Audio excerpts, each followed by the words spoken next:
ලෝකයේ තියෙන ලස්සනම උද්භිද උද්‍යාන අතරින් එකක් වගේම අපේ රටේ තියෙන සොඳුරුතම නවාතැනක් වන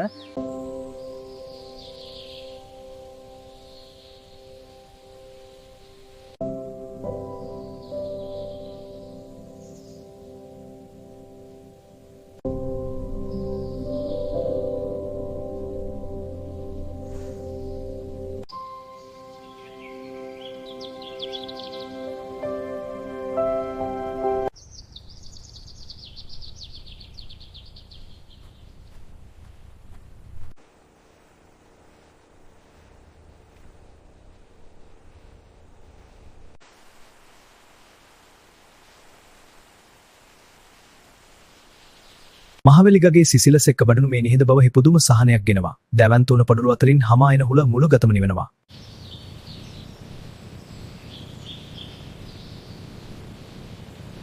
මල්වත්තක ලස්සන බලන්න විතරක් නෙවෙයි හිතට නිදහසක් ගන්නත් පේරාදෙනිය කියන්නේ කියාපු තැනක්. ආයෙත් දවසක මේ වගේ ලස්සන තැනකින් හමු වෙමු. එතකන් පරිස්සමින් ඉන්න.